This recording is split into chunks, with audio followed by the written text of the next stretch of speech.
Living at depths of up to 5,000 feet, the hagfish is one of the strangest creatures in the ocean. And there's plenty on the list. The goblin shark, sea spiders, red-lipped batfish, and even people swimming during winter. It's freezing, man! Get out! Although it looks like an eel, this fish belongs to the Agnatha species. That's fish without jaws, and the family also includes lampreys. Terrifying monsters with disc-shaped suction-cup mouths filled with spiraling rows of teeth. Hagfish have 2 tongues, 4 hearts, and no eyes or stomach, like something from another planet. And what sets them apart from anything on this planet is that they have a skull but no spine. They don't have bones either. That unique spineless skull is made entirely out of cartilage, the same stuff in your ears and nose, that's right. Scaleless with skin that seems to fit over them like an oversized holiday sweater. It'd be a mistake to think this frail little creature would be an easy dinner. They've evolved to escape from other fish like Houdinis of the deep. And the trick is slime. Lots of it. When something tries to gobble them up or gets just too close for comfort, hagfish release a protein from the holes lining their sides. When this stuff meets the surrounding water, it balloons dramatically, as in 10,000 times. The more water touches it, the bigger this goo ball gets. A teaspoon of hagfish slime can turn into a bucketful in a second. It instantly clogs the gills of any fish trying to chomp down on our slimy friend, even sharks. But hagfish have gills too. So why doesn't the slime block their own? Easy peasy. This hagfish will simply tie itself into a knot and scrape the slime off its body. Doesn't mean their slime comes without inconveniences. Sometimes it gets in the hagfish's tiny nose. To get rid of it, they make themselves sneeze, sort of. Gesundheit. This fish's homemade goo is made of flexible strands that are surprisingly strong, as in stronger than nylon. Imagine falling into a pool of the stuff. You'd struggle to move your arms and legs to swim. It might feel like rubber bands tying you up. But you'd be perfectly safe as long as the stuff doesn't get in your nose or throat. In that case, you'd be as unfortunate as those gilled creatures trying to bite into the slimy fish. And hey, our own species is eyeballing it for loads of potential uses, from parachutes to cars and even clothing. Forget about diving in a pool of this goo. You could be wearing a slime suit in the future. But when it comes to landish creatures, the platypus is just as weird. This mammal has a duck bill, a beaver tail, webbed feet, and lays eggs. Like a lot of fish, the platypus and its relative, the echidna, have no stomach, but they don't need one. They store their food in their cheeks until they surface. Once they've eaten, the food goes straight to their gut. Just when the platypus couldn't get any stranger, they also sweat milk for their platypups. When winter has put bears, bats, snakes, and even myself into hibernation, there's one animal that does things a little differently. During the cold season, the wood frog lets itself freeze, sometimes for up to 7 months. Like a brown popsicle, they fill their body with a syrupy, au-naturel antifreeze to stop crystals from forming. And when the right time comes, they can just thaw themselves out, even multiple times a season. These frogs will find a nice covered area in the forest and wait until spring comes. Once they're thawed, they'll hop away like nothing happened at all. When your name's the boxer crab, you have to live up to it. Ding ding! Round 1! This little crab is super smart. It has sea anemones living in its claws, and these DIY boxing gloves pack a punch. Carrying around these little tentacled sea creatures helps this tiny crab defend itself against fish and anything bigger than it. When feeling disturbed, the crab starts swinging and its gloves start stinging. The tentacles of sea anemones are covered in stinging cells that help the animal capture its lunch. Yup, that's no plant, it's a hungry beast. It's a win-win relationship. For helping the crab protect itself, the gloves get a fun ride around the ocean floor and free meals. Its other names don't sound as tough, but I assure you, the pom-pom or cheerleader crab looks cute but shouldn't be messed with. If you're afraid of spider webs, this is one to avoid. Darwin's bark spider is an orb weaver type that creates a jaw-droppingly large web for a penny-sized spidey. The silk in its web is 10 times stronger than Kevlar and double the strength of any other spiders on the planet. And the webs themselves can be as big as a king-size bed. Not that you'd want to sleep in one. Their web bridges are even more impressive. They can be over 80 feet long. The spiders build them across rivers to catch bugs flying over the water, or you rafting down the rapids. Watch out! And here I thought I spent too much time on the web. Gone to the beach on a hot sunny day when you realize you're out of sunblock. Hey, just do what hippos do. When they sweat, they create their own sunscreen. Living in the water for most of its life, a hippo's skin must stay wet to keep hydrated. When they do have to venture out of the water, something strange happens. The red or pink color we sometimes see on hippos are little beads of fluid that absorb the sun's UV and protect the skin from burning. They're also highly acidic to help stop bacteria growing on the skin. Hippos might look big and clumsy, but they could easily outrun and outswim the best Olympic athletes out there. Must be why the ancient Greeks called them hippopotamus, the river horse.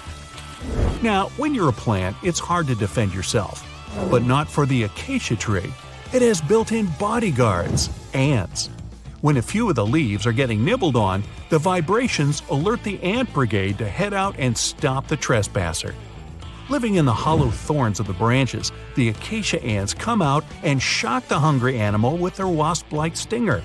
The tree is so grateful to the ants that it feeds them yummy nectar. Not only do the ants stop animals from grazing too much, they also help improve the tree's health by reducing the bacteria that would be on the leaves. Now, never heard of a sea squirt? I don't recommend getting too close unless you want water in your face. The sea squirt may look like an underwater plant, but it's an animal more closely related to us than a cockroach. These squishy little creatures are in an umbrella category with vertebrates, like you, me, and anyone or anything else with a fancy backbone. That big happy family is called the chordates. Starting as little tadpole-like larvae, sea squirts wiggle around in the ocean for a short time until they find a nice bit of water to call their own. Since they're unable to feed themselves, drastic measures must be taken, and I mean drastic. Like oysters, barnacles, and mussels, the sea squirt has a glue-like substance that cements it to the first place it lands. Once they've picked their forever home, they need to start eating. The first thing to go is their own tail. Then they absorb their gills and even their brain. No longer need the ability to navigate the ocean, it's become unnecessary. They're not heartless though. The sea squirt's ticker is very similar to a human's. It even looks a little like ours. Now here's one you won't forget. Lobsters, crayfish, and crabs have teeth in their stomachs. After they gulp something down, the food in their stomach gets ground up by large teeth. This is called gastric milling, and it helps the crustaceans digest it easier. One species of crab had to take it a step further, of course. The ghost crab uses these teeth not only for eating, but also to growl. By grinding their tummy teeth when scared or struggling with another crab, they're warning to get away. Well, when you don't have vocal cords, stomach growling will have to do. They're also the fastest type of crab on the planet. They can move 100 body lengths per second. That'd be like you running 1.5 football fields in the blink of an eye. Whoa, look at that! There's a creature somewhere deep in the ocean looking for prey that would make Dracula himself proud. It's been around since before even the dinosaurs walked the earth. It has no bones or jaw, but it doesn't stop this underwater vampire from hunting. The name of this eel-like parasite is the Pacific lamprey. The English monarch loved this fish so much that he defied doctors' orders to stop eating lamprey flesh. He got sick every time he'd have the original gooey fish. But the lack of bones and the fact that this lamprey tastes like slow-cooked beefsteak made the royal fall in love with the fish once and for all. The product of this love was a chill in his aged body, some heavy sweating, and some other scary symptoms, which eventually took his life and interrupted his 35-year reign. The lamprey is way better at surviving, as it lived through at least 4 mass extinctions. Its ancient ancestors evolved over 450 million years ago. There are around 40 living species of lampreys still thriving across the world. The Pacific lamprey is just one of them. These creatures have cartilage instead of bones, and a third eye, which is a special light-sensing organ on the top of their heads. Instead of a regular jaw, they have a sucker mouth surrounded by teeth. It's perfect for latching onto prey and sipping up body fluids like underwater vampires. Once they pick a victim, they suction it, making a seal that's almost impossible to break. Scientists believe the Pacific lampreys don't munch on flesh. Female lampreys lay up to 200,000 eggs in nests that stay in fresh water for 3 to 4 weeks. Once the larvae hatch, they burrow into sediment and stay under the sand for up to a decade. When they hit their teenage years, these miniature Draculas re-emerge and migrate from freshwater all the way to the Pacific Ocean. This journey isn't the easiest, and it takes some changes to its appearance and physiology to adapt to a huge change in salinity. After several years, they go back to freshwater to reproduce. Pacific lampreys can use chemical clues released by their larval migrating pals to find their way. They can travel hundreds of miles inland to find the perfect spot for spawning and rearing. It's not always the same place they spawned in. Many species of birds, mammals, and other fish can appreciate the fatty flesh of lamprey. This makes them some of the most valuable players in freshwater and marine ecosystems.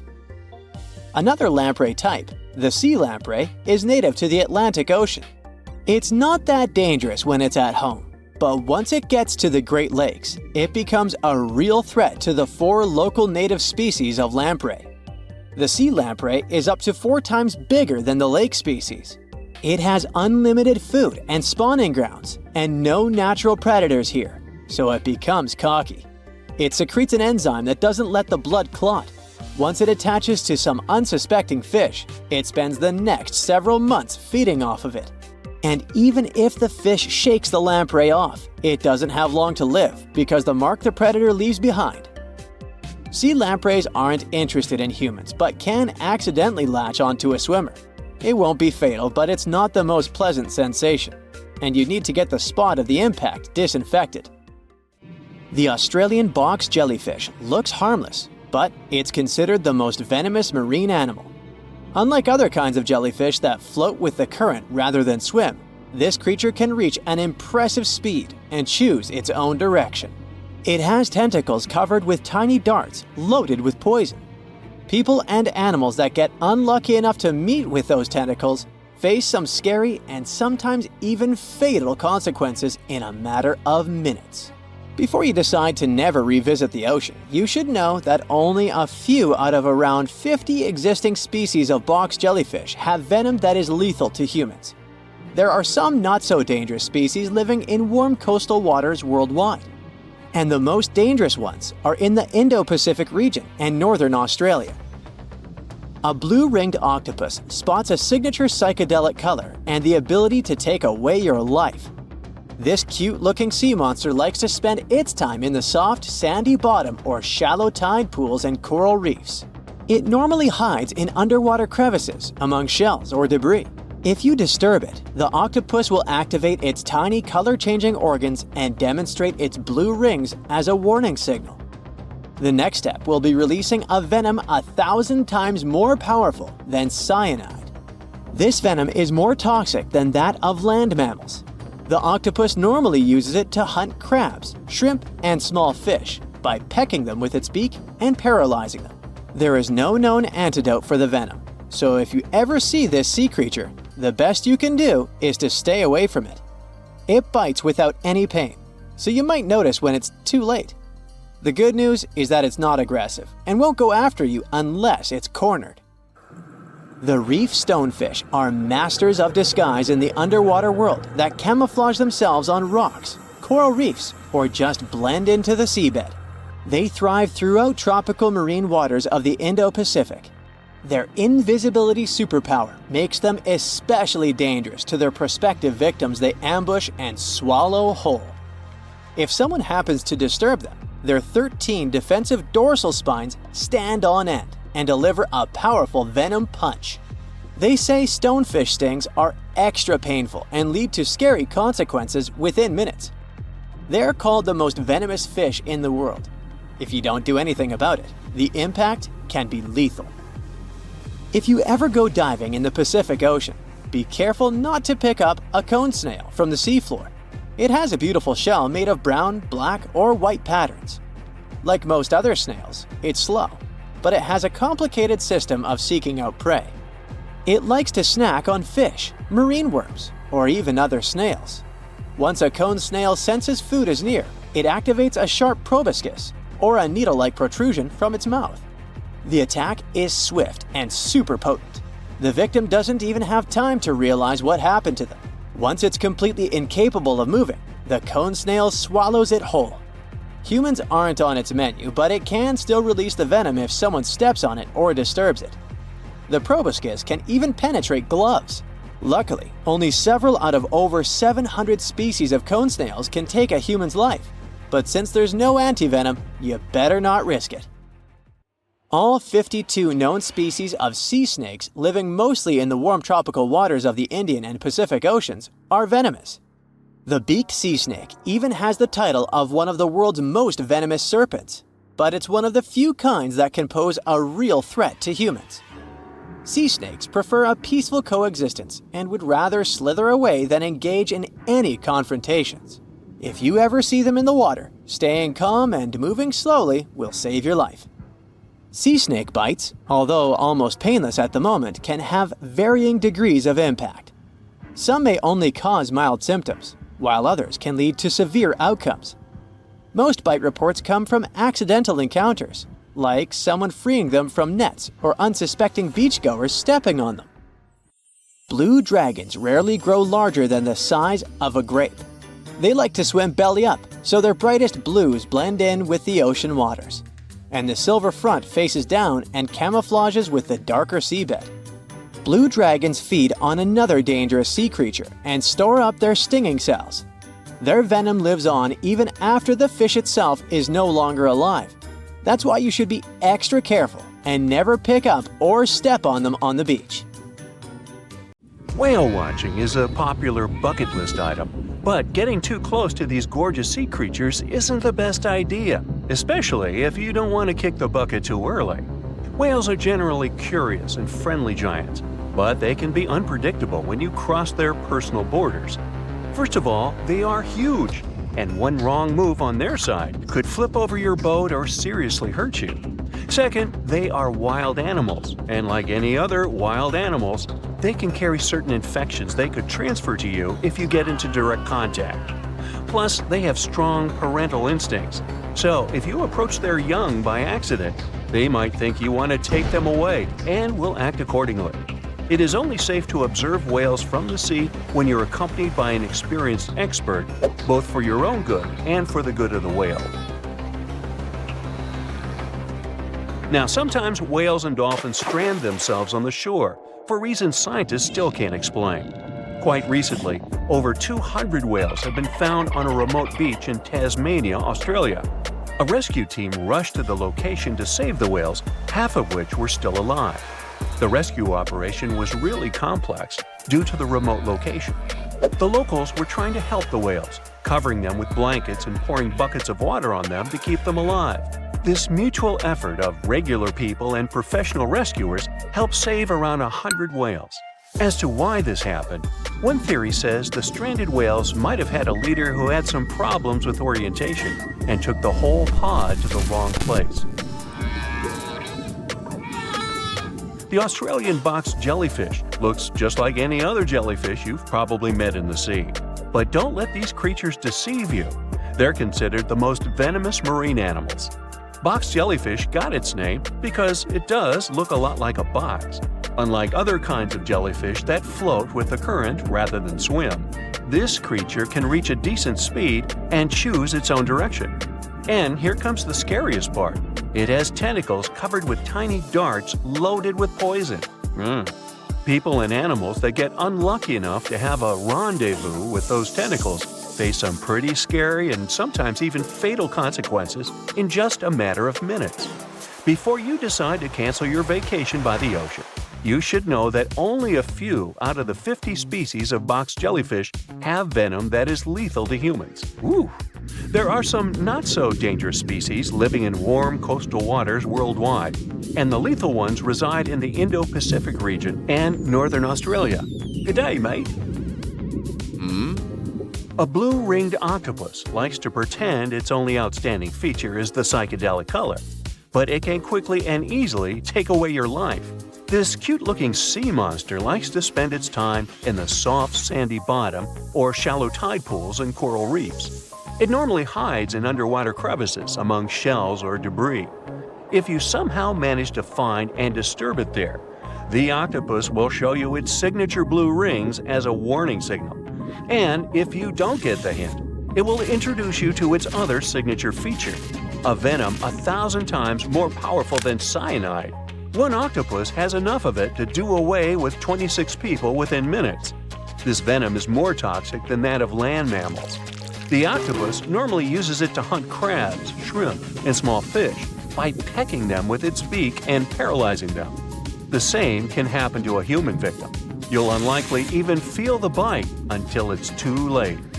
The good news is that there have been no known cases of such incidents since the 1960s. If you don't disturb the blue ring octopus, it will never attack you first. If you enjoy picking shells on the beach, make sure the ones you collect don't belong to a cone snail. It's nothing like its relatives living on land and eating fresh leaves and bark. There are over 500 species of this venomous sea creature, and a few that can really hurt you. These little snails are extremely vicious, just like Jimmy from 3rd grade. They inject their venom through a harpoon-like tooth. The consequences of this injection can be quite terrible for you. Now, are you afraid of snakes? Well, I have some bad news for you. You can't escape them even in the water. Certain kinds of these creatures have adapted to live both on land and in the sea, especially in the warm waters of the Indian and Pacific Oceans. All the species we know so far are venomous, and sometimes an encounter with them can be super dangerous. The good news is that they only bite if you disturb them. So the safest way to go is in the opposite direction of these slithery sea creatures. Not only venomous sea creatures present a danger to you while you're in the water. Strong earthquakes sometimes cause the formation of massive ocean waves. If they head ashore, they hardly leave anything intact in their way. You know this dangerous sea phenomenon as a tsunami. There is also another type of this natural disaster called a meteotsunami. They're caused by rapid storm systems and pressure changes above the open water. A powerful storm can generate a whole wall of water. Sometimes this wall grows several feet high while it moves through a shallow continental shelf, inlets, or bays. If it gets strong enough, it can damage houses close to the water. It's really tricky to forecast or detect a meteotsunami because it's nearly impossible to tell from a seismic one. It happens much more often than regular tsunamis, especially in the Great Lakes area. Now, the ocean can be dangerous to you, even if you're staying in what seems like safety on the shore. One such unpleasant surprise could be a sneaker wave moving your way. As you can guess from its name, waves like this sneak out on unsuspecting beachgoers. They look average, but turn out to be way bigger and more dangerous than you could imagine. Sneaker waves always appear without warning after smaller waves carry huge amounts of water, sand, and gravel. They're so powerful, they can carry swimmers further away into the ocean.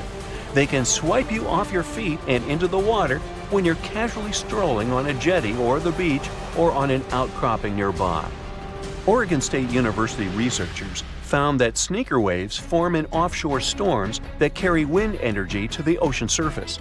With all that energy, several waves unite and overlap into one beast that stands higher and goes further ashore than a regular wave. Another thing that makes them more dangerous is that they're hard to predict. The logic of regular wave formation doesn't work with them. Square waves, looking like a giant chessboard over the ocean, are the reason many people visit the Isle of Ré off the western coast of France. If you visit it, you'll notice plenty of signs warning you to stay away from the water once you notice the unusual pattern. The safest way to observe it is from high-up places like nearby lighthouses.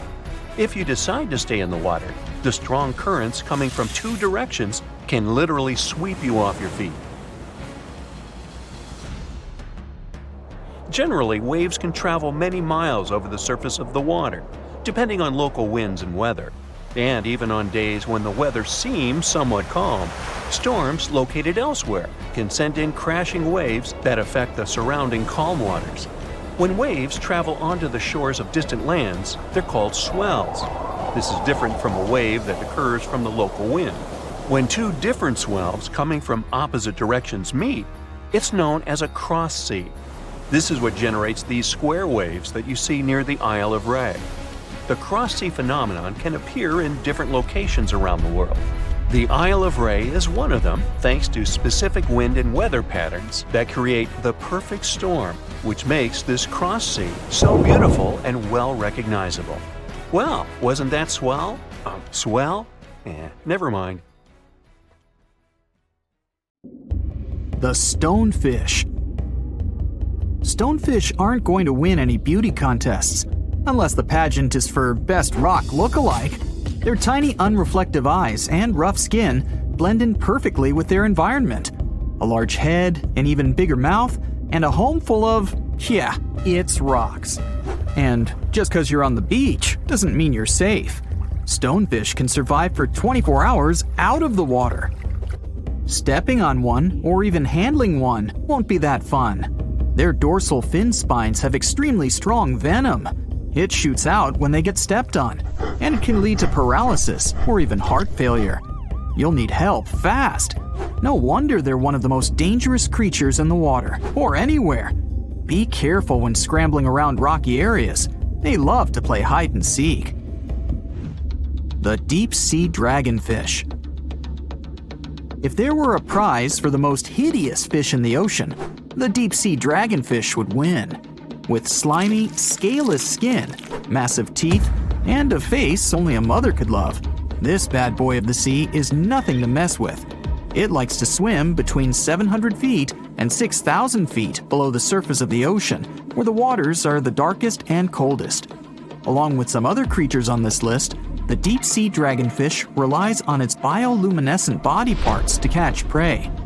It also uses its hanging appendage, which boasts a little red light on the end, coming out from its lower jaw. Many fish mistake this little light for prey, luring them right into the jaws of the deep-sea dragonfish. Very clever dragonfish, very clever indeed. The fangtooth. The Mariana Trench is an underwater trench with a depth of 35,000 feet, nearly 7 miles below the ocean surface. Let that sink in. While scientists know the Mariana Trench exists, it's one of the least explored places on Earth. It's also the deepest area of Earth's oceans. And although many creatures down there probably haven't even been seen by humans yet, scientists have had the creepy pleasure of getting to know the fangtooth.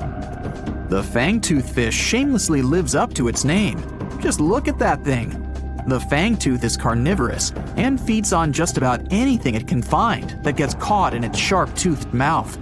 These fish rely on their contact chemoreception to find prey.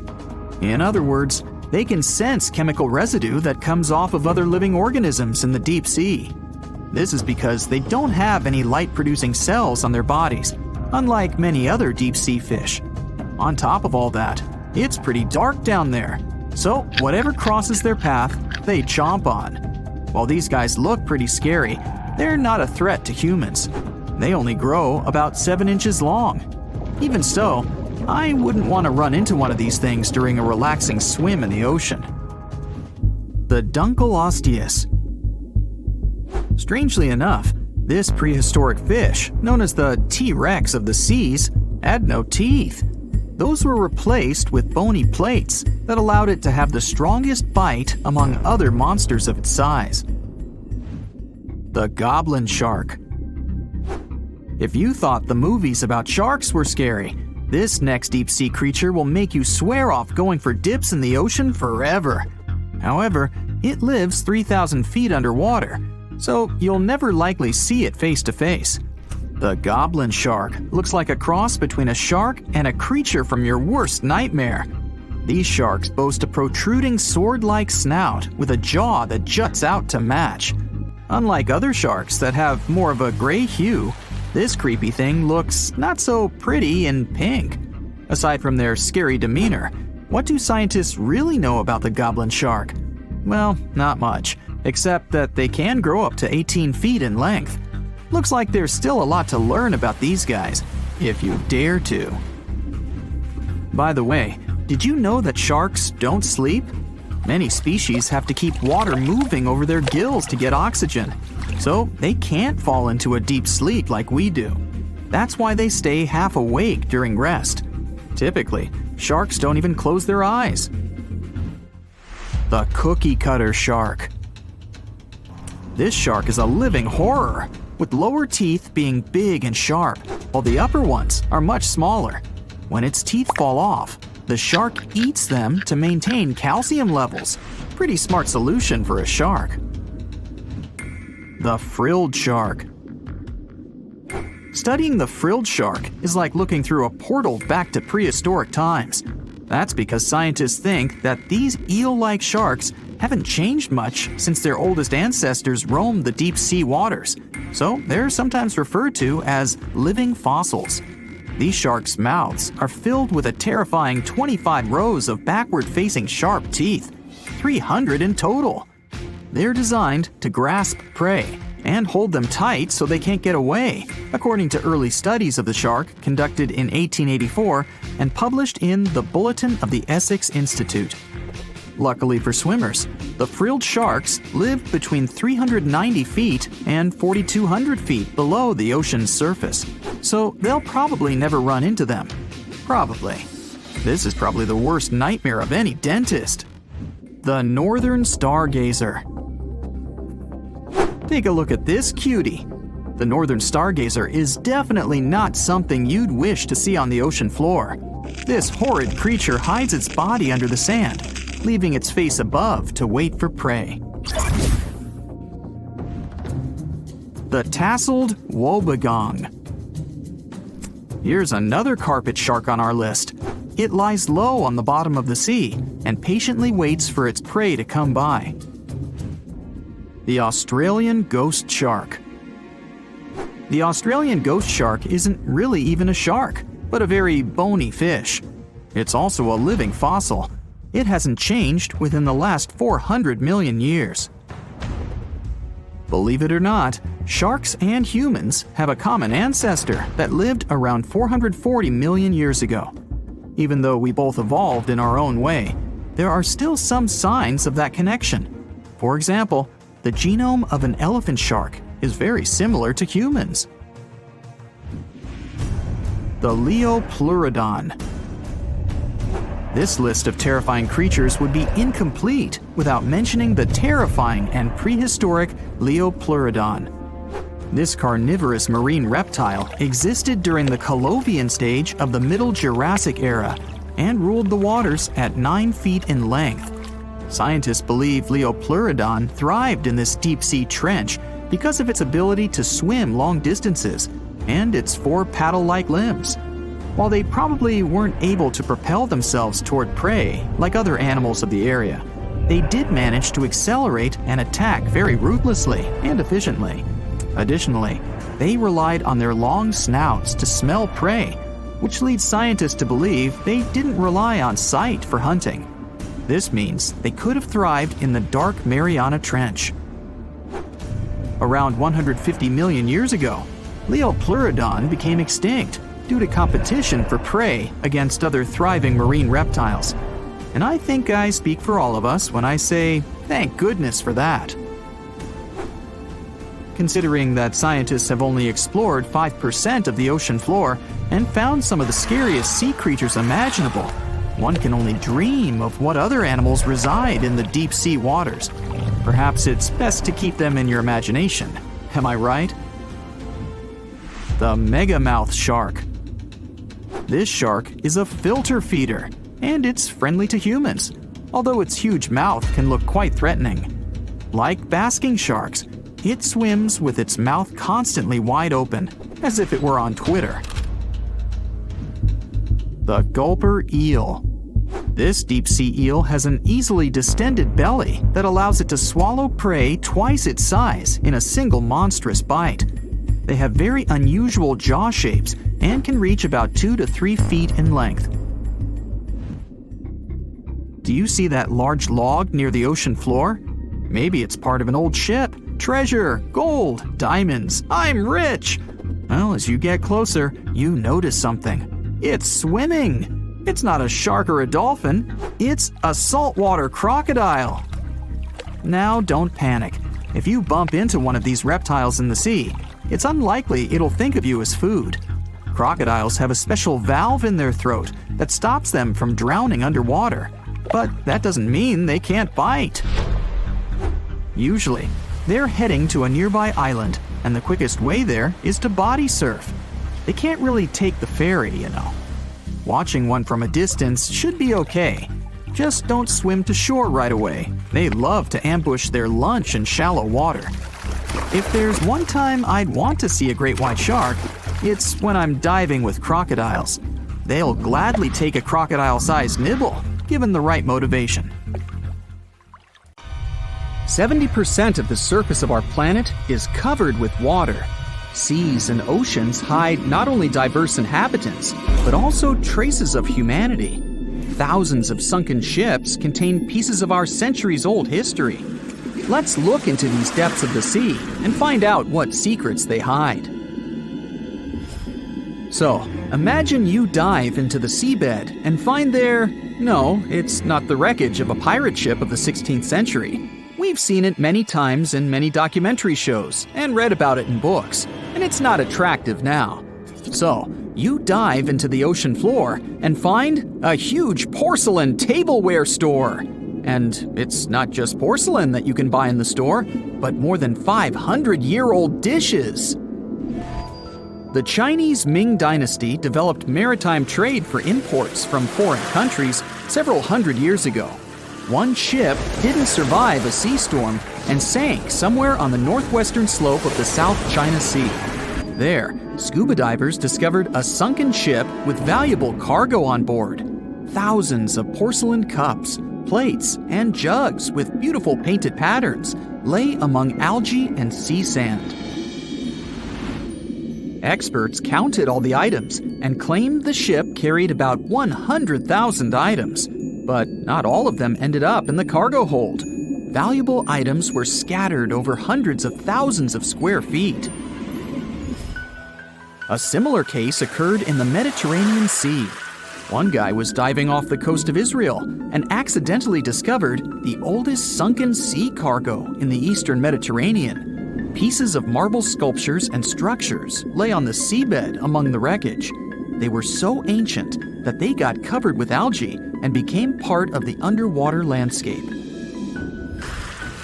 Another unusual find was discovered in the deep water ridge of the Pacific Ocean, north of the Hawaiian Islands, in one of the largest marine reserves in the world.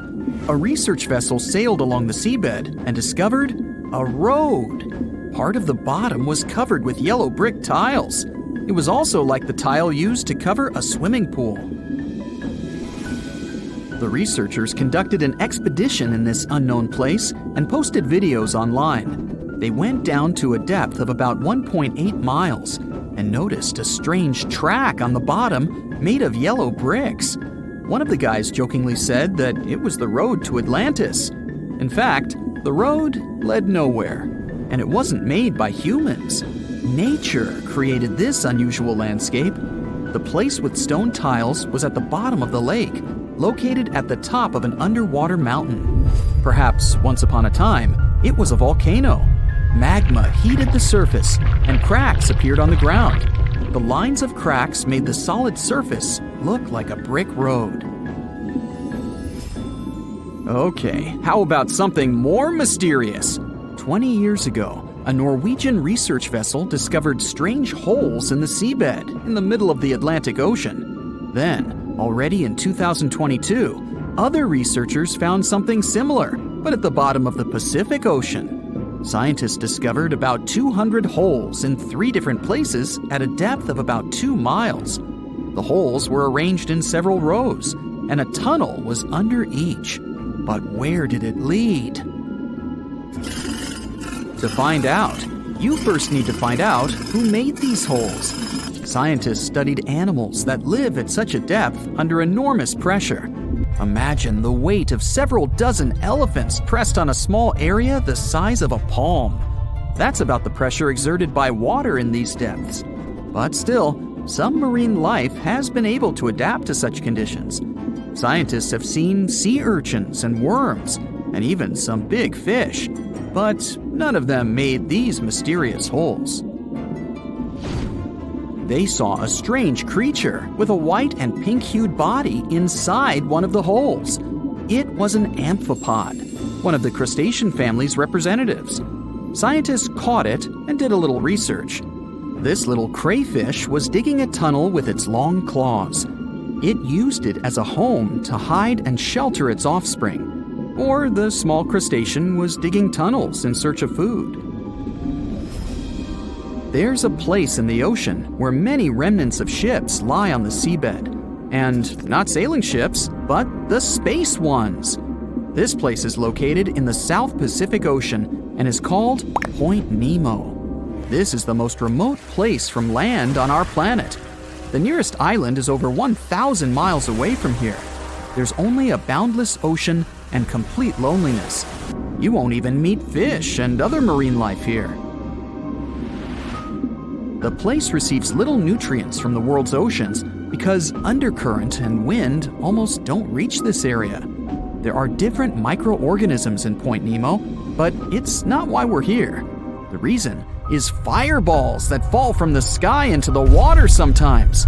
And they're not meteorites, but some pieces of space rockets, ships, or satellites that failed.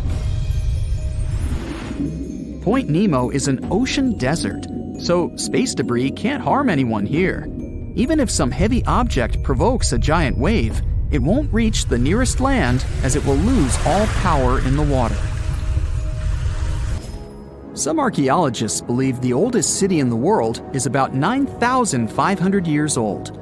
But you won't find it on land because it lies on the seabed in the Gulf of Cambay off the coast of India. Scientists have found many ancient artifacts, such as sculptures, furniture, and other interior items. They analyzed a piece of wood found there and determined it was over 9,000 years old. Scientists are still trying to determine what kind of city it was and when it existed. Tutankhamun's tomb is a well-known archaeological find, but what do we know about the burial place of the most recent pharaoh of Egypt? Cleopatra's tomb may lie somewhere in the ancient city of Alexandria. But the problem is that this beautiful city is underwater. After about 1,600 years, it sank to the seabed because of floods and earthquakes, and its ruins were discovered in 1998. Scientists and builders plan to create underwater tunnels on its territory to turn the city into an underwater museum.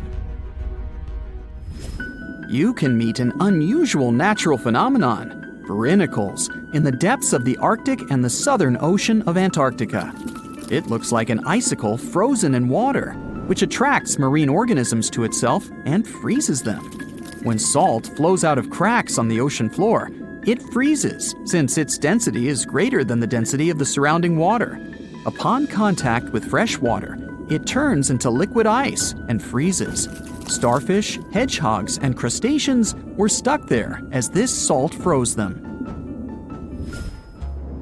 Famous Stonehenge has a double underwater. At the bottom of Lake Michigan, at a depth of about 40 feet, scientists found several rectangular stones arranged in a circle, just like the famous ancient monument of England. On one of the stones, scientists noticed something similar to the image of a mastodon, an elephant-like animal that became extinct more than 10,000 years ago. Despite the apparent similarities with Stonehenge, Some scientists believe that nature could make this monument. In 2012, scientists found a strange object similar to an extraterrestrial spacecraft on the Baltic Lake floor. This stone object had tunnels and staircases around it. When the photo of the find hit the internet, many newspapers began to write that it was something from another planet. But scientists analyzed the artifact and said there was nothing extraterrestrial in it. It was a natural rock formation, but no one knows how nature could do such a thing. The Heikegani crab lives off the coast of Japan and has a distinct pattern on its shell that looks like a human face. More specifically, the face of an angry samurai, hence the nickname the samurai crab. The scarlet-striped cleaning shrimp is a natural hitchhiker. It stands on the sea floor and waves its long antennae for fish and sea animals to go down and pick it up. Then it pays for the ride by cleaning the host from bacteria and plankton. Sea salps are often confused with jellyfish, although they're closer to Portuguese man-o'-war. They're very quick to mature, growing from newborns to adults in less than 48 hours. The Galapagos Islands are legendary. They've got giant tortoises, blue-footed boobies, Sally Lightfoot crabs, and red-lipped batfish. But if you've ever swum around there, you might have seen something really unexpected in the water. Iguanas, everywhere. These large marine reptiles eat the algae that grow on underwater rocks. They're strict vegetarians. I bet the fish are happy about that. A long flat tail designed for swimming helps them move around, and sharp claws keep them on the rocks for their daily sunbathing sessions. But watch them closely, they sneeze a lot. They haven't got a cold or anything, they're sneezing out salt. A special gland keeps the salt out of their nose, and they've got to get rid of it somehow. Sounds painful. What's cool is that they don't mind us in the water with them. Because the islands have been so isolated, the creatures here aren't afraid of humans. Fish can fly too. Thanks to their wing-like fins, flying fish can soar a distance of about 600 feet, almost as long as 2 football fields. They need flight to escape from predators. The skeleton shrimp could be the stuff of nightmares if it wasn't so tiny. As it is, it looks like a stick insect, but almost completely transparent.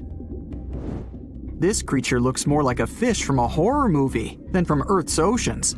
The sea devil anglerfish resides at a whopping depth of 3,200 feet and has no shortage of weird features: razor-sharp teeth, a misshapen body, and an unsettling stare. But perhaps the creepiest thing about the sea devil anglerfish is the way it catches its prey. It has a fishing rod type appendage on its forehead that has a glowing light attached to the end to attract animals. Once these animals come close enough to the light, bam, they're captured by the sea devil's massive jaws. These guys are even capable of eating prey larger than they are, so their eyes aren't bigger than their stomachs. Starfish can cover their prey with their stomachs and eat it outside its body. Then, they simply bring their stomachs back inside. Well, that's handy. Their relatives, sea cucumbers, can do the same party trick, except that they leave part of their guts behind to scare their attacker. It's okay, the missing parts quickly grow back. Cockatoo squids, or glass squids, are a large genus whose members can reach quite impressive size. Yet, one thing they have in common is that their bodies are transparent, and the internal organs glow in the dark. Despite the hairy octopus looking like it's forgotten to comb its hair in the morning, it's actually its skin that's sticking in every direction. Other sea creatures have a harder time realizing where the octopus itself is this way, I guess. The hairy squat lobster lives in reefs, hiding from its enemies in crevices. If you're lucky to see it, you'll instantly notice the drastic difference between its whitish hairs and vibrant pink and violet claws. If you step on a sea urchin, you're gonna know right away. Look at those spikes. While they're not aggressive, they've got a great defense going against any creature that wants to eat them. venomous spikes and a poisonous bite. Pick your poison, literally. They live in all the oceans of the world, so avoiding them is out of the question. They mostly hang out in shallow water, hiding in rock pools and reefs, so unmindful people step on them a lot. The long venomous spikes of the urchin look like needles. They feel like them too. They can go in quite deep, plus they release a strong toxin. So, what's the cure? Remove the spikes quickly and wash with salt water. Sea turtles are constantly crying. They're not sad or anything. The weeping is only because they excrete excess salts from their body through their tears. Box jellyfish tentacles grow up to 10 feet long, and each tentacle has 5,000 stinging cells. Not bad for a creature that's mostly just water. Their venom is strong enough to paralyze anything they want to eat. Now, if you happen to get stung, it's going to hurt a lot. Its toxins contain proteins that affect the heart, skin cells, and even our nervous system. No wonder it's considered one of the most dangerous creatures on the planet. I wouldn't recommend using sunscreen, soda, coffee, or other older methods. They don't work. Your best bet is some good old-fashioned seawater. Looks like jellyfish are the rulers of the ocean, not sharks. The margin sea lizard isn't an actual lizard. It's a kind of sea slug that dwells close to the water surface. It swims upside down and somersaults to get food. And let's admit, it looks very cute. When some foreign object gets into an oyster's shell, be it a grain of sand, a parasite, or garbage, the thing irritates the mollusk's inner walls. Since the animal can't spit the item out, it envelops it in thin layers that separate from the body. These pearlescent layers accumulate until they form a round pearl. In the past, people believed that pearls were the tears of mermaids. Now we know they're just some decorated debris. Dolphins have highly developed communication. They call each other by name. Each dolphin responds to a specific sound. Mostly they say, "Stop calling me Flipper." The orca is the largest of dolphin species, and they actually have different cultures. Two orcas from different social groups won't even understand each other's language. They're the only animal known to do this. I wonder if they developed any Google Translate for dolphins. The banded shrimp, or banded boxing shrimp, was really aptly named.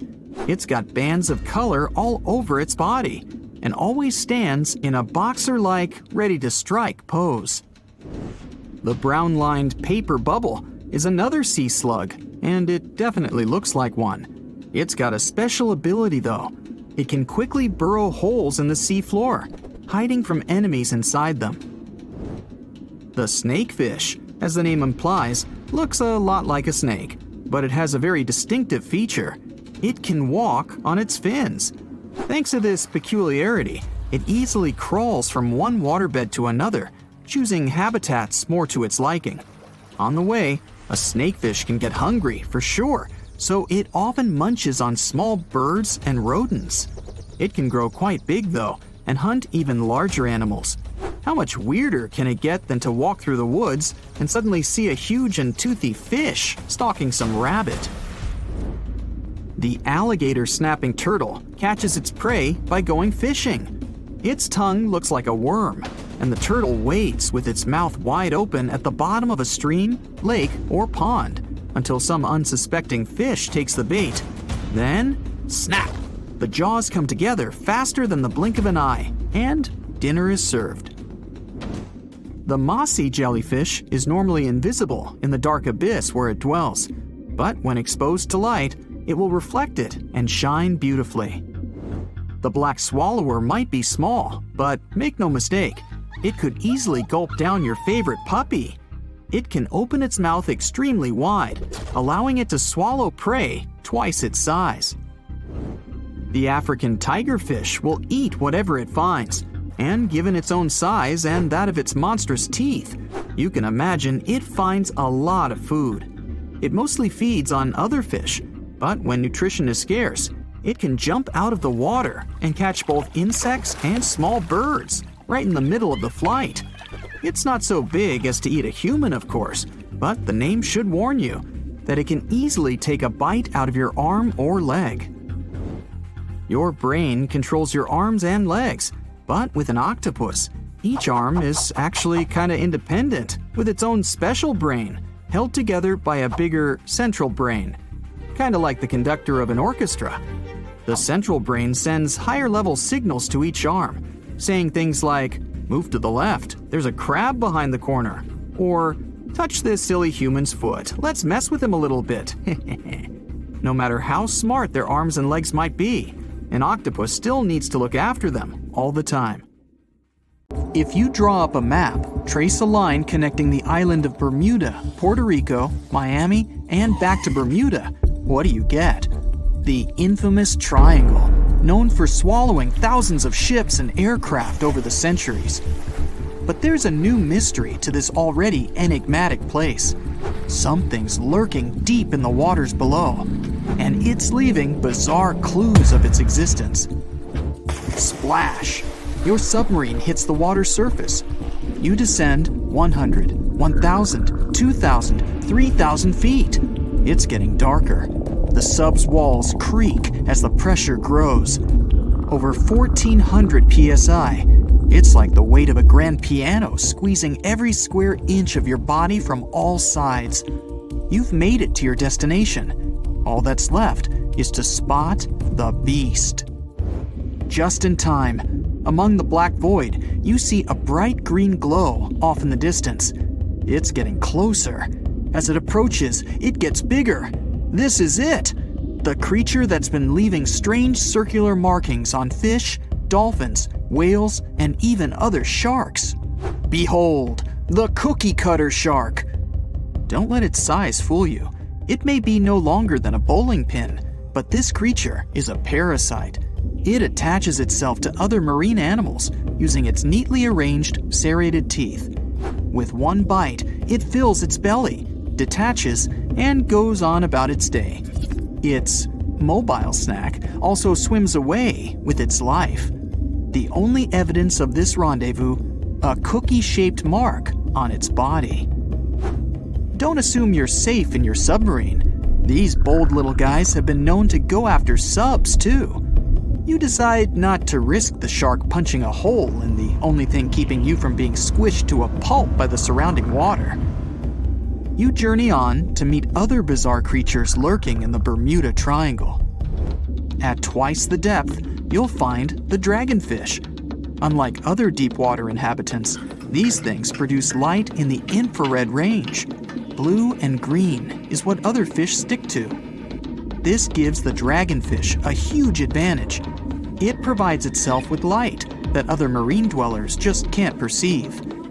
Things that want to eat the dragonfish can't detect this light, as well as the critters the dragonfish likes to feed on. A truly unique deep-sea dweller is the vampire squid. Neither vampire nor squid, or octopus, this thing is a unique species of its own. It has the largest eyes compared to body size of any animal on the entire planet. When the vampire squid feels threatened, it curls its arms up and around its body. Essentially, the thing turns itself inside out. Another animal to avoid down here is the terrifying bobbit worm.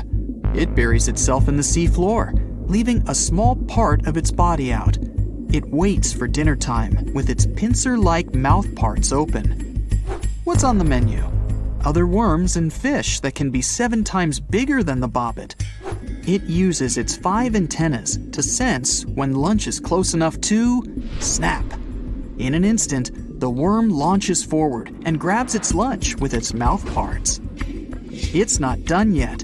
Once it's got its jaws locked onto its lunch, the worm injects it with venom and pulls it down into the burrow to feast. One of the deepest trenches in the Bermuda Triangle is the tongue of the ocean. This is also the secret breeding grounds of tiger sharks. You'll instantly recognize them thanks to those darker gray tiger stripes on their sides. They're the second largest predatory shark species after the great white. And with a big size comes a big appetite. Marine mammals, smaller sharks, stingrays, and green turtles are all on the menu. If you ever come face to face with a tiger shark, hopefully not, remember this: you can tell the fish's age by looking at its stripes. They fade over time, so the younger the shark, the more pronounced its stripes. There's plenty of zooplankton in the Bermuda Triangle. These are, usually, small organisms that are essential to the ocean's food chain. But get this, if nothing ate them and they were left to grow out of control, zooplankton would cover the entire world in layers and layers in just 4 months. Oh, and the largest type of zooplankton is the jellyfish. Jellyfish were around long before dinosaurs. You probably know your body is 60% water. A jellyfish is 95%.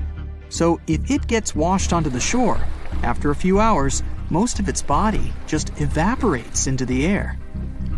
There's also a jellyfish that lives forever. The immortal jellyfish can revert itself back to its polyp stage and then grow again. Sounds like something from another planet, but it's no space jelly. Those do exist, by the way. Back in the 1990s, NASA raised jellyfish in space to see what zero gravity does to them. They were just fine living up there in the cosmos. When they came back down to Earth, though, they had trouble adjusting. The European eel hasn't been to space, but it is quite a globetrotter. It travels all the way from Europe to the Sargasso Sea, where the Bermuda Triangle is located. In the larval stage, it just drifts around the ocean for as long as 3 years sometimes. It's also the chameleon of the sea. Over the years, the European eel changes color, going from translucent to yellow to metallic silver. They're nocturnal and secretive, pretty much the ideal companion to have when you raid the fridge at midnight.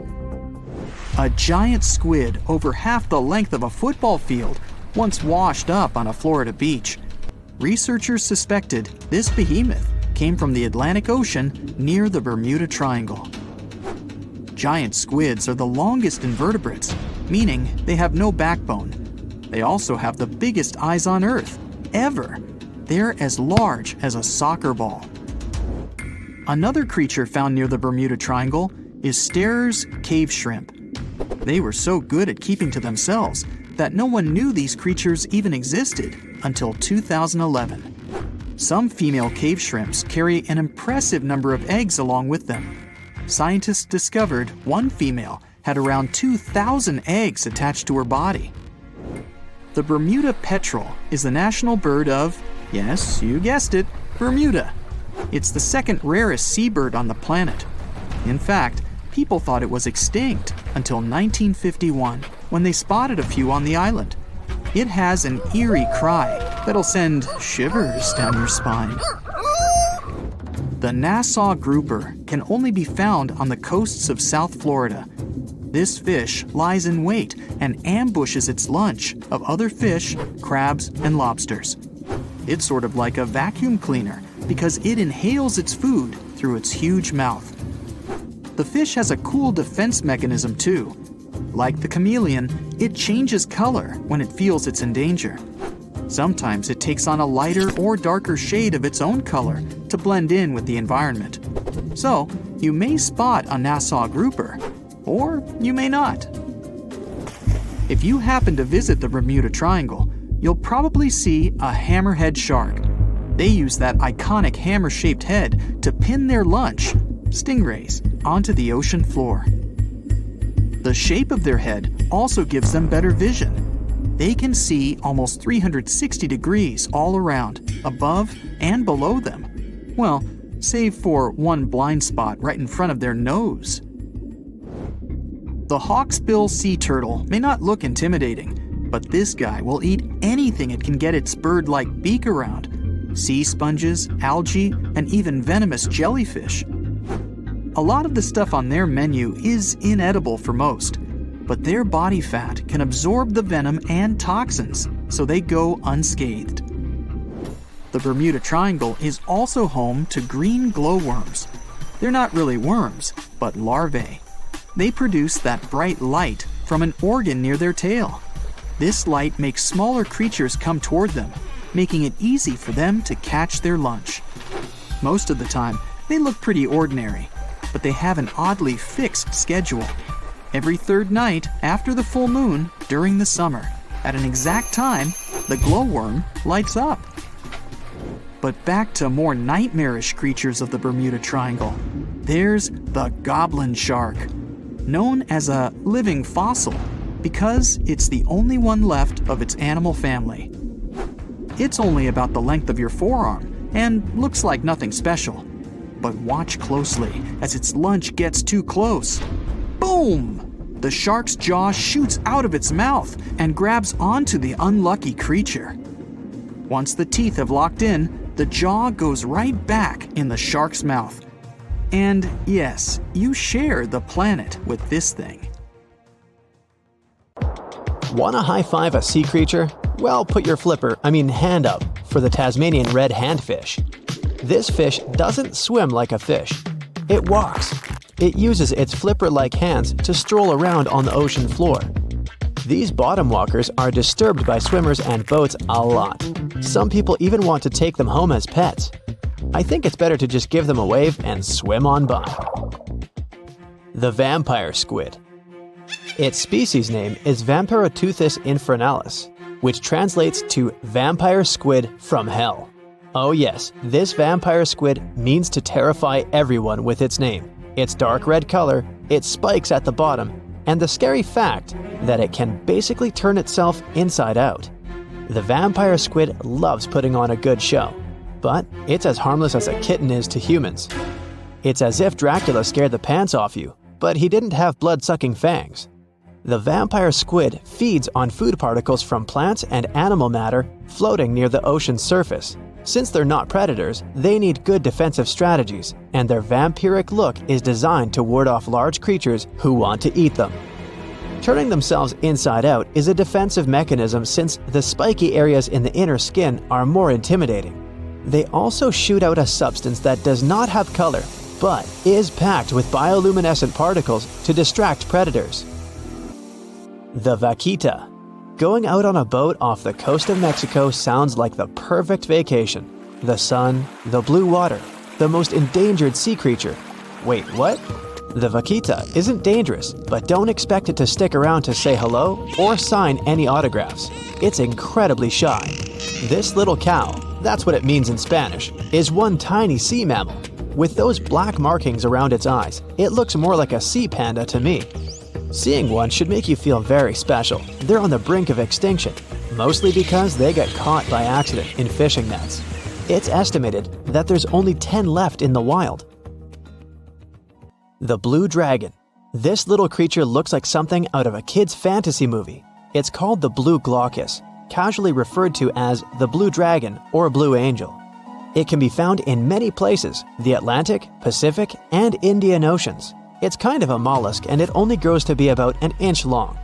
What you think is the back is actually the mollusk's bright underbelly. It regularly floats on its back so that its blue colors help it camouflage with the water's waves. The blue dragon isn't just pretty, it's also smart. It usually feasts on Portuguese man-o'-wars, also known as Physalia physalis. The blue dragon stores their stinging cells for later use, in essence, stealing their defensive mechanisms. When the blue dragon is threatened, it releases those stinging cells it stored, directing them at an enemy to sting them with more power than the Portuguese man-o'-war would have been capable of. As they can store a huge amount of stinging cells, they can be a threat to humans. So, if you find one, don't pick it up. It's best to admire it from a distance. The barrel-eye fish. If you ever wanted to have Superman's X-ray vision, looking at the barrel-eye fish will make you feel like you gained that superpower at some point in your life without even realizing it. The barrel eye has a transparent head, so you can see how their eyes and brain look inside. This magnificent creature lives in the deep sea. This is the lowest level of the ocean, where strange creatures roam in near-freezing temperatures and constant darkness. They're exposed to water's pressure that's almost 1,000 times that of the surface. If the idea of the deep sea sends a shiver down your spine, stay tuned to learn about another of its creatures later on. The barrel-eye fish can be found in the Atlantic, Pacific, and Indian Oceans. You might be wondering, why oh why would a fish have a see-through head? And that would be a fair question. Since the species was discovered in 1939, it was believed that the fish's eyes were set to see straight ahead and couldn't move. So it was assumed that they had tunnel vision. Scientists Bruce Robinson and Kim Reisenbichler from the Monterey Bay Aquarium Research Institute recently discovered that the fish can move its eyes vertically to see through the top of its translucent head, thus noticing if there are predators or prey nearby. The transparent head also allows more light to enter so they can detect prey better. It's believed that the barrel-eye fish eats jellyfish and small fish species. If you dive in the ocean at night, you might be lucky enough to see how orange ball corallomorph blooms in the dark. But make sure to be quick because as soon as you turn on your flashlight to take a good look, it will retract its tubes back into itself. The megalodon. The whale shark isn't the biggest shark known to humans. If the entire shark species were a kingdom, the prehistoric megalodon would be the ruler of the sea. Megalodon roamed the ocean a long time ago. About 15.9 to 2.6 million years back between the early Miocene and late Pliocene eras. While they've long been extinct, people are still amazed to learn about these gigantic sea beasts. Megalodon could reach anywhere between 45 feet to 60 feet in length with jaws more than 6 feet wide. A fossil of a tooth that once belonged to a megalodon measured at 7 inches. Needless to say, I'm pretty stoked that these guys have long been extinct. But there's still some adventurers out there hoping to meet this monster one day. The Dumbo octopus. This adorable creature, or creepy creature, or however you want to see it, is officially called Grimpoteuthis. More casually, it's referred to as the Dumbo octopus, named after the Disney character. Though Dumbo, the elephant, not the octopus, was teased for his big ears, it's highly unlikely that this adorable octopus gets teased by its water neighbors. They are the deepest living octopuses, living in the deep sea. And you know how scary that place is. They're only about 8 inches tall and spend their days hovering just above the seafloor eating snails, worms, and other food they find in the current or near ocean vents. There are nearly 17 species of Dumbo octopus, and they all have differences in height, color, and body parts. If you can't get enough strange animals, you'll be glad to learn that the deep sea has barely been explored by humans. So keep an eye out. There are bound to be more fascinating animals discovered in the deep in the future. The sea angel. These creatures might look and sound pretty cute, but their diet is far from sunshine and lollipops. Their favorite food are sea butterflies. They lay mucus traps for them and wait in ambush. The squat anemone shrimp. This shrimp is tiny, only 0.5 inches. It's also known as a dancer shrimp because of its peculiar behavior. When agitated, it raises its bottom above its head and does a little dance.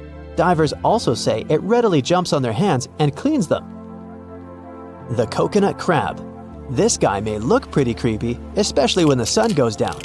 Mature coconut crabs are around 3 feet in length. Their preferred foods are coconuts, but they can also hunt down lizards and even large birds. The slender snipe eel. Slender snipe eel is a slim and long creature that's still a mystery for marine scientists. It's 4 feet long and it has at least 750 bones in its spine, which is much more than any other animal in the world. The sea pen. Sea pen is 7 feet long and it has a lot of varieties, but most of them look indeed like a pen or a quill. The similarity is even more striking when the animal has a water-filled bulb that anchors it to the floor. The Persian carpet flatworm. This creature looks indeed like a carpet, despite being very small by comparison. It's only 4 inches long, able to become both male and female. It doesn't really mate with other flatworms. Rather, it fights them for the right to bear posterity. The flamingo-tongued sea snails. Tourists love these extraordinary snails for their pretty colors, thinking it's a shell, but in fact, the shell is quite dull and hidden underneath colorful soft tissues. They eat softer, toxic parts of corals and store their toxins to protect themselves. It looks like a prehistoric creature that came from the time of dinosaurs. This scary beast is called the basking shark. It can grow up to 39 feet. People have only reported 3 of them in the past 160 years. The last sighting was in 2015, and before that, about 80 years ago. These sharks sometimes rise to the surface to filter out small animals, such as shrimps and other small crustaceans, when they want to have a nice, tasty seafood dinner. But when there isn't enough grub at the surface, they go down to the depths of almost 3,300 feet, where they tend to stay for months, which is something researchers discovered using satellite tags. Tag, you're it! Now, basking sharks like to spend their time in more temperate waters, but they can migrate long distances. They live across the globe, but in warm tropical or subtropical areas, they won't go near the surface because they're not fans of high temperatures. The lion's mane jellyfish is not that rare, but it's fascinating how large it is. It's the biggest among jellyfish species and the longest animal. Its total length can reach 120 feet. That's approximately 23 feet more than the longest blue whale scientists know about. The jellyfish has around 70 to 150 tentacles, and they all contain huge amounts of neurotoxins that can seriously harm you if you come in contact with the animal. But people don't usually come across this type of jellyfish because it rarely lives near the coast, preferring the open ocean. Generally, you can find the lion's mane jellyfish no deeper than 65 feet below the surface, where it dines on small fishes, zooplankton, and some other types of jellyfish. It uses its tentacles to catch its value male. Hey, you want fries with that? The giant phantom jelly comes out of the darkness and depths of the ocean's midnight zone. Its sun hat-shaped bell reaches over 3 feet across. This bell trails 4 ribbon-like mouth arms that can be up to 33 feet long. This quite rare creature uses its mouth arms to catch unfortunate animals swimming around and not knowing what's coming for them. Giant phantom jelly propels itself through the water with periodic pulses coming from its orange head. It glows faintly and mysteriously in the pitch-black depths. It lives across the globe in all the oceans except for the Arctic. I'm guessing it's too cold. Because of its odd shape, people often call the oarfish the dragonfish or sea serpent. It's about 26 feet long, which makes it the longest bony fish we know about, and lives at depths of 3,300 feet. Oarfish spend most of their time in the deep, dark parts of the open ocean in tropical and subtropical areas. They almost never come to the surface, unless, invited. It's a ribbon-shaped and shiny silver creature with a long red dorsal fin and red oar-like pelvic fins. Its body has no scales and is very thin. The fish can grow to a length of about 30 feet and weigh 660 pounds. Oarfish have really big eyes that help them see better in their dark, scary surroundings. The frilled shark is definitely one of the gnarliest-looking marine animals out there. If you saw it somewhere, you'd probably think you went back to the age of dinosaurs. Yup, the frilled shark is a prehistoric creature because its roots go back 80 million years. This living fossil can grow to be 7 feet long. It got its name from its frilly gills. Even though frilled sharks have the shark part in their name, they swim similar to an eel in a distinctly serpentine way. Its mouth is terrifying. Similar to the maw of the great white shark, it has 300 trident-shaped teeth lined in 25 rows. Hey, come a little closer, huh? Researchers discovered this creature in the 19th century, but people rarely see it, and no wonder. It usually lives at depths of between 390 and 4,200 feet. Most of the time, the frilled shark feeds on squid, swallowing them whole.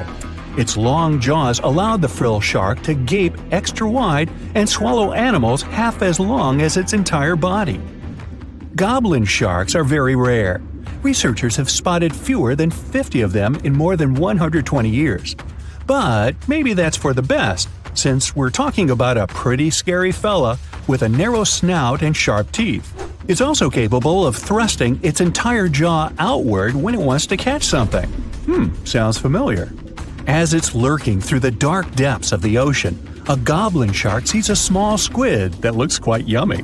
The dangerous animal inches toward the squid. When the poor creature notices the predator, it tries to dart away, but it's too late. The shark has already thrust its jaw the whole 3 inches out of its mouth. This jaw is connected to the flaps of skin the shark can unfold. This helps a lot because the goblin shark is a sluggish animal. so it's pretty hard for it to chase its food. After finishing its lunch, the goblin shark puts its jaw back in its mouth and swims away as if nothing's happened. Goblin sharks mostly live at the bottom of the ocean. Like many other shark species, they prefer swimming alone. Here's a silver-colored creature with very rough skin. That's the ocean sunfish, with a total length of almost 11 feet. Its other name is mola. The ocean sunfish is the heaviest of all bony fish out there. People sometimes call it a swimming head because of its bizarre appearance. These creatures have such a weird shape because they're born with a back fin that never actually grows. It just folds into itself as the animal matures and creates a rounded rudder. The sunfish is a bit clumsy. It moves with the help of its mighty fins that allow the animal to swim on its side. This marine inhabitant is a solitary creature. It mostly feeds on zooplankton and jellyfish. The spotted wobbegong is one of the world's rarest sharks. It grows to be more than 10 feet long. It may not look as terrifying as some of its shark relatives, but it's pretty good at catching unsuspecting animals swimming past, mostly during the night. The animal has a spiracle, which is why it can breathe while staying still at the bottom of the ocean. It's motionless most of the time, which is why you can barely notice it. Its flat body and large pelvic and pectoral fins blend in with the underwater terrain. That's why they're so good at hiding. This ability helps when these sharks want to protect themselves too. Wobbegong means carpet shark. They usually live close to the ocean floor in coral reefs, on sandy bottoms, and under piers. People have even spotted the shark in the water that is barely deep enough to cover its flattened body. Now, blobfish lack teeth and bones, so they can't actively hunt. Since they don't have much muscle mass, they can barely move around. Hey, I had a roommate like that once. They get their energy from animals they scoop up from the seafloor. They also know how to conserve this energy. That's how it usually goes with deep-sea creatures. They don't have as much food as those animals that swim closer to the surface.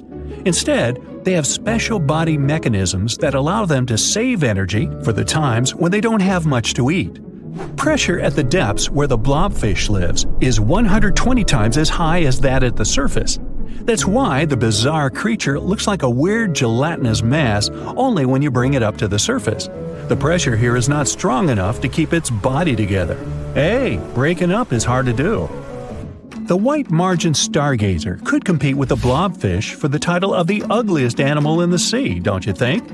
Now, this animal has eyes on the top of its head, together with an upward-facing mouth which the creature uses to hide itself in the sand. That's where it spends most of its time, with only its eyes protruding from the sand. It chills this way until some small animal passes by. It can lunge at its target incredibly quickly, literally within milliseconds. This creates a vacuum in the water that pulls in a crab, fish, or some other small, unfortunate animal. Another tactic involves venom. This fish has a venomous spine in its shoulder blade that helps with catching other animals and defending itself against enemies. Even though it's not related to the electric eel, the white margin stargazer can generate an electric shock as powerful as 50 volts. Ow! Orcas are considered some of the mightiest predators on Earth. One look at their elegant black and white appearance, and you'll immediately recognize them. These marine mammals are not just strong, they're also super smart and social. They have an incredible knack for communicating with each other through a wide range of noises. What's fascinating is that each orca pod has its own unique sounds that its members can recognize even from a distance.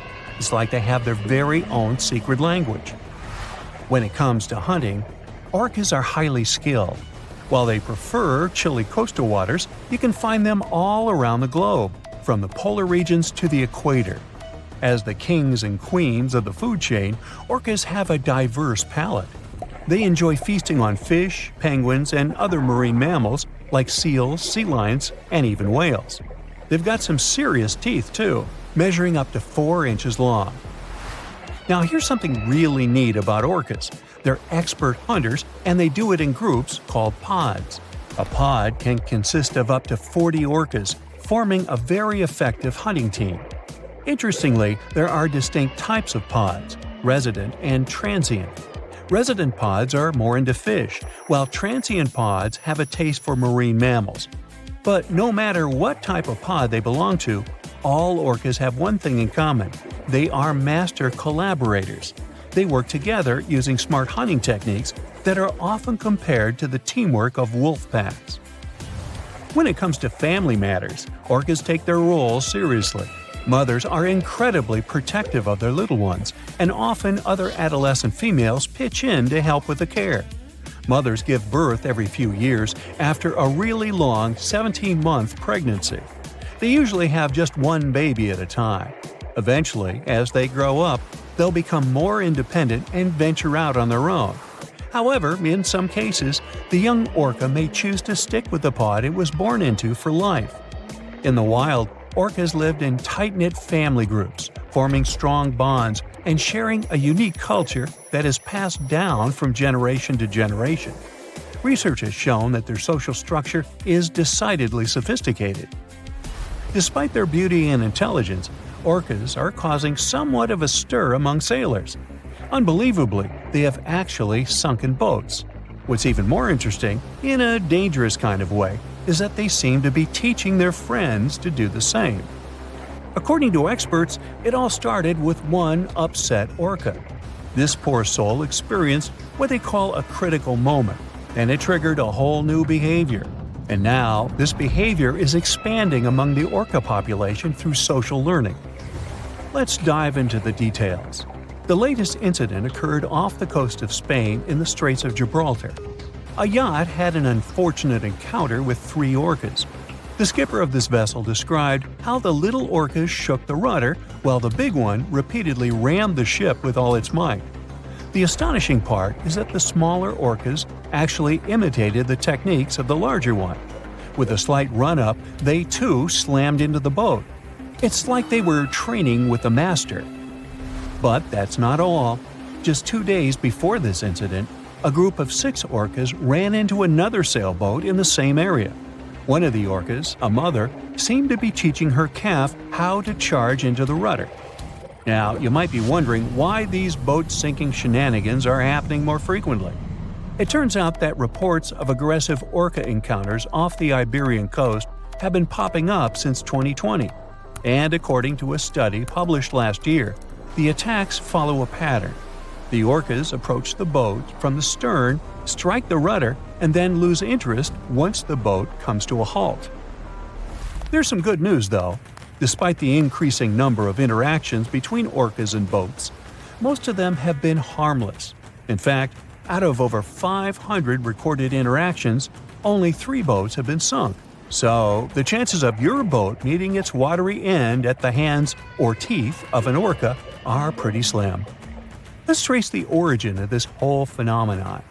Experts believe that it all started with an orca called White Gladys.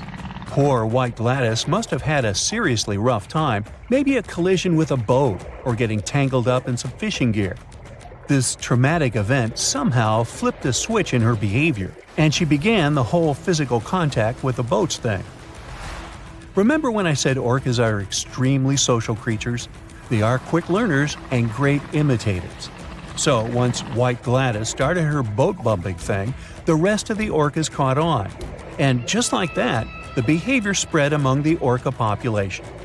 You might be wondering why orcas would even bother with this risky behavior. Well, the experts think that the orcas perceive it as advantageous despite the potential danger of crashing into moving boats. It could be that they find it absolutely thrilling, or maybe even a bit of a game. Orcas are incredibly curious and playful creatures, after all. Another theory is that this behavior might not be as aggressive as it seems. Some researchers believe it could be more of a playful fad among these creatures. You know, like when a few friends start doing something cool and then everybody wants to join in on the fun. Maybe it's their way of entertaining themselves and breaking the monotony of ocean life. However, as the number of incidents continues to rise, concerns are growing, and not just for the sailors out there.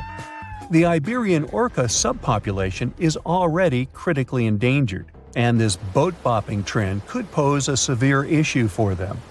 According to the latest census, There are less than 40 Iberian orcas left in the wild. That's a dangerously small number.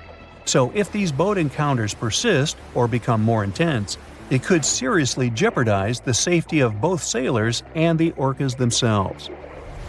However, it may just be the boats they don't like. That's because orcas have never attacked humans in the wild. They have even been known to approach and play with humans. Orcas are incredibly curious creatures and seem to enjoy interacting with us. They've been seen swimming alongside humans, bringing them toys, and even chasing boats in their way. Some individual orcas have even developed friendships with specific humans over time. Here's one fascinating incident that occurred in a coastal Alaskan village. A group of children were having a snowball fight when a pod of orcas decided to join in the fun.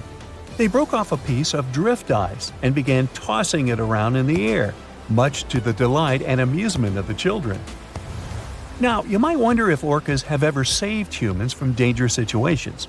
While there are very few recorded cases of orcas rescuing unfamiliar humans, there have been instances where they have come to the aid of humans they know. It's worth mentioning a remarkable occurrence that took place in Eden, Australia. A group of whalers found themselves in grave danger after their boat capsized, leaving them at the mercy of shark-infested waters. Incredibly, a pod of orcas, led by a male known as Old Tom, shielded the whalers from the sharks and kept them afloat until they were rescued. This demonstrates the protective nature of orcas even towards humans. There are several theories as to why orcas do not attack humans. One possibility is that they recognize that we are not their natural prey. These creatures prefer to feast on particularly nutritious and fatty foods, like sea lions or salmon, whereas humans simply don't provide the same nutritional value. But is this the only reason? Other apex predators, like sharks, may occasionally mistake humans for seals and attack them. However, in the rare cases where orcas have mistaken humans for prey during a hunt, they immediately stop the chase once they realize their mistake without causing any harm. Experts believe this is due to the high intelligence and empathy of orcas. There are plenty of fish in the sea. Some of them look totally like Nemo or Dory. Then there's the butterfly fish and fancy guppy, which is indeed really fancy. And then there's... What on earth is that? I would definitely not pay for a diving experience to see this guy. The anglerfish has the unofficial title of the ugliest animal in the world, but I wouldn't dare to break that news to it. There are more than 200 species of anglerfish currently swimming somewhere in the gloomy depths of the Atlantic and Antarctic Oceans, up to a mile below the surface. Some of them prefer different living conditions, the shallow tropical environments. Different kinds of anglerfish vary in shape and size, from the famous black sea devil to frogfish, monkfish, footballfish, goosefish, batfish, and sea toad. The larger ones can be half as long as a full-sized bed, but most are less than a foot long. Since the choice of meals where these guys live isn't that huge, they had to come up with a unique hunting strategy. They don't waste their priceless life energy on following prospective prey. Instead, they use a piece of dorsal spine that sticks above their mouths like a fishing pole, hence the name of the fish. There's a sac of bioluminescent bacteria that glows brightly in the dark at the end of that rod. The light lures prey, and all the anglerfish has to do is wait, and then enjoy its lunch delivered right to its mouth. Their bodies are pliable and huge, so they can easily swallow prey twice their size. Deep-sea anglerfish eat whatever they can find. Species that live in more shallow water aren't picky either, and can eat anything from shrimp to snails and small fish. Only female anglerfish have the cool fishing rod feature though. So what about their males? Finding a soulmate deep under the sea isn't that easy. I mean, literally, there's no light down there. Plus, there are frigid temperatures and low oxygen levels. Anglerfish can't afford to go on many dates in those conditions, so they mate for life. And before you go "aw" about it, I have to tell you, they do it in quite a special way. Male anglerfish are much smaller than their ladies. The contrast is so striking that when researchers first got interested in their love life, they thought those males were actually the offspring, or larvae, hanging out next to their moms.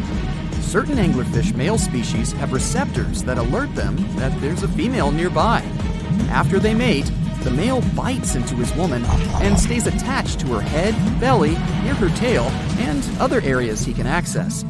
While they morph together forever, the female fish gets the male's cells, DNA, and reproductive organs, but loses her immune response cells. The male gets free permanent housing and nutrition. Given the current real estate prices, it sounds like a dream. But that accommodation is shared by up to 8 males, and they can't move out if they ever feel like it. You're unlikely to meet this deep-sea fish in real life, but if you meet an anglerfish in your favorite video game, remember that you can easily outswim it and make it kinder to you with tranquilizing arrows. Once you befriend it, the anglerfish can be your scout and help you discover new areas with its bioluminescent pods. Back in the real world, down in the twilight zone of the ocean, about 650 to 3,300 feet down, the anglerfish isn't the only creature you're lucky you'll probably never meet. Many of the locals look like they come straight out of science fiction or horror movies, but that's because they had to adapt to this dark, deep world. I did my best to get you prepared for the creatures you're going to meet, starting with the common fangtooth. They spend most of their lives deep down, but at night, they move toward the surface to snack. These guys are more active than most other deep-sea dwellers. They don't wait for food to come their way, but actually follow it, and then get it with their long, hungry teeth. They don't have a built-in light bulb like the anglerfish, so they've developed a great sense of smell and use as much sunlight as they can get there in the depth to get around. Sometimes, even the shadow of a passing by prospective prey is enough for them to switch to action mode. And though they don't look too charming, they're completely harmless to humans if you ever run into one of these guys. Stoplight Loosejaw sounds like a great name for an alternative band, but it's actually another deep-sea resident with sneaky hunting habits. It has special light-producing photophores under each eye. They emit green and red light like a stoplight, hence the name of the fish. Unlike other fish, these guys hardly ever leave the twilight and midnight zones. Their lower jaw is a quarter of the total body length, and the stoplight keeps it open all the time, hoping to get some lunch. It looks like a ferocious predator, but mostly prefers zooplankton with an occasional dessert of shrimp, krill, and fish. I'm sure you didn't expect to meet a hybrid of an eel and a bird, but here it is! The slender snipe eel has a beak, much like that of a bird, with curving tips. The beak is equipped with tiny hooked teeth that the eels use to catch the antennae of delicious shrimp. And it sure is slender, stretching up to 5 feet and weighing only a few ounces. Scientists don't know all of this guy's secrets, since it's pretty tricky to study in their natural habitat. But it looks like they only produce offspring once in a lifetime, and then pass away. Glass squids like to take it easy in life and literally go with the flow. They're filled with a solution which is lighter than water, so they don't have to make any effort to move around the deep sea looking for food and partners. These creatures are transparent, so they blend into any landscape and don't even cast a shadow while moving. Talk about a great survival tactic. If danger finds it anyway, it can transform into a lumpy ball, pushing its head and tentacles into its mantle cavity. It can also release ink into the mantle and go from transparent to black. The same ink can protect it against hungry whales and seabirds. Another tactic they use to scare off predators is to activate their light-emitting organs around their eyes. I'm getting hungry. Maybe I can snack on this sea cucumber. Ouch, it's moving! So I guess it doesn't belong in a salad after all. These soft-bodied fellows live in all parts of the ocean, from shallow waters to the deep underwater world. Most of them slowly move around with their tiny feet, but some crawl around by flexing their bodies. Sea cucumbers can shed their internal organs when there's a predator approaching. Those sticky organs distract the intruder, and the happy cucumber moves on and just grows the organs back. What's that glistening in the distance? Looks like someone dropped gems in the water. That's a sea sapphire, also known as the most beautiful animal you've never seen. Some males of this type of copepod can change color from deep blue to purple, red, or gold. 1 second later, it's gone. And it's back, shimmering bright.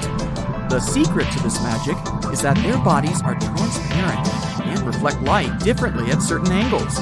It looks like it's their way of communicating between each other and attracting mates. Female sea sapphires don't have the same superpower, but their eyes are bigger compared to males, probably to spot them from a distance. Males roam wild and free, and their ladies stay in the crystal palaces of strange barrel-shaped jellies called salps. Most of the ocean is still shrouded in mystery, whether we're talking about dark corners or creatures that are hiding in the depths. But sometimes it gives us a peek into scary things it hides in its cold, dark depths. Like when you hear on the news that there are some deep-sea creatures washed ashore after a powerful storm once again. Some just look weird, while others are real monsters that live at depths of more than 3,300 feet. The coldest and deepest parts of the ocean have created one specific phenomenon called gigantism. So, sea spiders, squids, worms, and many other animals, mostly invertebrates, or creatures without backbones, they're all way bigger and scarier than the versions we see in the more shallow areas. In the Pacific depths, you can see a sea sponge as large as a minivan. Or what about the colossal squid that lives in subantarctic waters and is nearly 14 times longer than the arrow squid, a type that mostly lives in New Zealand? Researchers found many of these underwater monsters in the abyssal zone of the ocean. Back in 2021, the researchers showed images of the giant phantom jelly. It was at a depth of 3,200 feet. Its tentacles were 33 feet long. Wow, I wouldn't like to face that one on the beach. It probably eats only small fish and plankton, but it can swim to depths of more than 21,900 feet. And down there, this giant jelly doesn't have enough food. How does it survive then? Scientists haven't figured it out yet. And there are even more questions related to the giant squid, the biggest one ever found. This monster is 43 feet long, with a weight of nearly a ton. Imagine if those tentacles would grab your car, or something like that. They would smash it like it was a toy. There's no light in the abyssal zone. Sun rays just can't penetrate that deep. So there's no algae or underwater plants there. Local animals mostly eat snow. Marine snow is not like the regular one you build a snowman with. It consists of any small flakes or remains that fall from the surface of the ocean. Maybe even some leftovers that animals up there couldn't eat. So it's not much. But apparently, it's enough for very large creatures that hide deep down there, like giant squids. Squids that generally live at such depths don't bother going after their prey. They just wait until the poor animal swims right up to their long tentacles and falls into a trap. It may not be the best method ever, because not many animals will even swim into these dark, cold parts. But it's the method that saves energy. A giant squid eats only 1 ounce of fish daily, which is approximately 45 calories. That's nearly 50 times fewer calories than an average person should eat per day. So when a squid gets 1 fish, it saves it for a couple of days. I hope giant squids won't get the idea to go to the surface and look for food when there's not enough of it in the abyssal zone. And I hope even more that giant Greenland sharks won't get that same idea. You can find them at depths of up to 7,200 feet. They're twice as slow as we usually walk. They swim at a speed of 1.12 feet per second. Their slowness is part of the energy-saving mechanism that creatures down there need to survive. But they can speed up in the form of short bursts when they need to catch prey. But they kinda change their diet from predator to scavenger, considering their environment. There will be more leftovers falling from the surface than animals to go after. Greenland sharks grow just 0.4 inches per year, and they're mostly 20 feet long, which means they live for a very long time, sometimes up to 400 years. They also have a slow metabolism, and that's one of the main factors for their long life, too. Greenland sharks like to spend their time in cold waters. They're adapted to that, since their tissues have specific chemical compounds that prevent the forming of ice crystals all over their body. That means they have some sort of natural antifreeze. So, what makes them so big? Scientists are still not sure, but some theories try to explain it. There's this thing called Kleiber's rule that says bigger animals tend to be more efficient. Just take a small fish and compare it to a whale with a mass hundreds of times bigger. The whale has a greater metabolism. It conserves energy more efficiently and loses less of it to the surroundings through heat. Moving on, bigger animals can ingest bigger prey.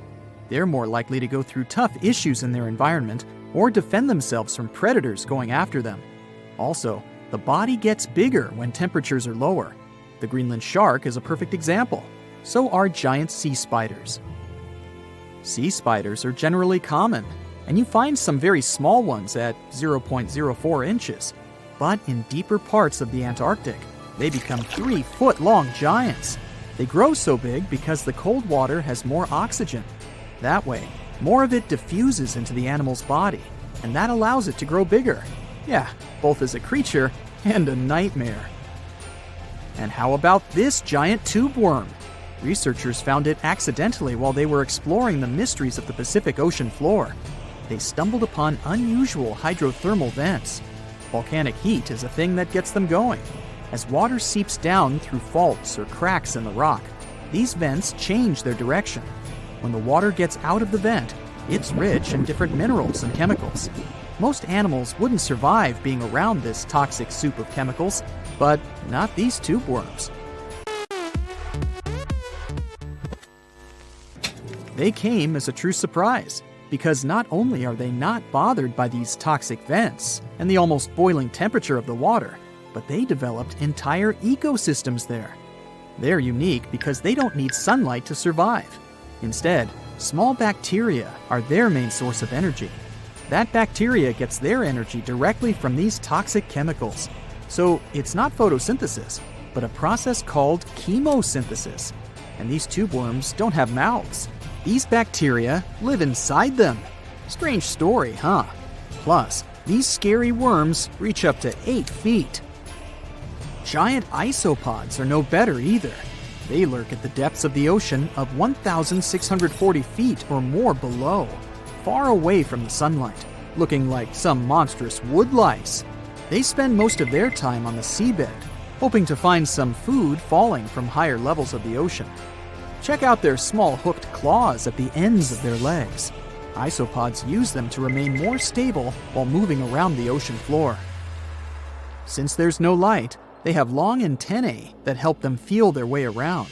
These sensory antennas are about half the length of their body. Giant isopods have pretty big eyes compared to their body size, too. They can grow over 12 inches from head to tail. And these fellas are really patient. Remember how we said animals down there rarely get food?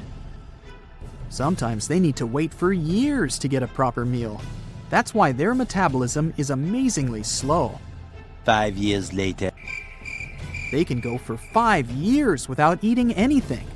Imagine that. I get hungry just talking about this. In 2006, a biologist did research to compare the differences between the shallows and the deep sea regions. He realized the deep sea mirrors the island rule. First, isolated parts of land develop biodiversity you won't find anywhere else.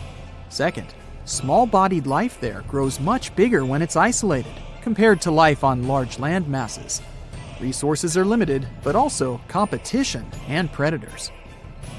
And we don't know much about these deep-sea creatures. It's too expensive and too complicated to carry out such research, so we'll just wait for more raging storms to show us at least part of the monstrous world cold ocean depths hide.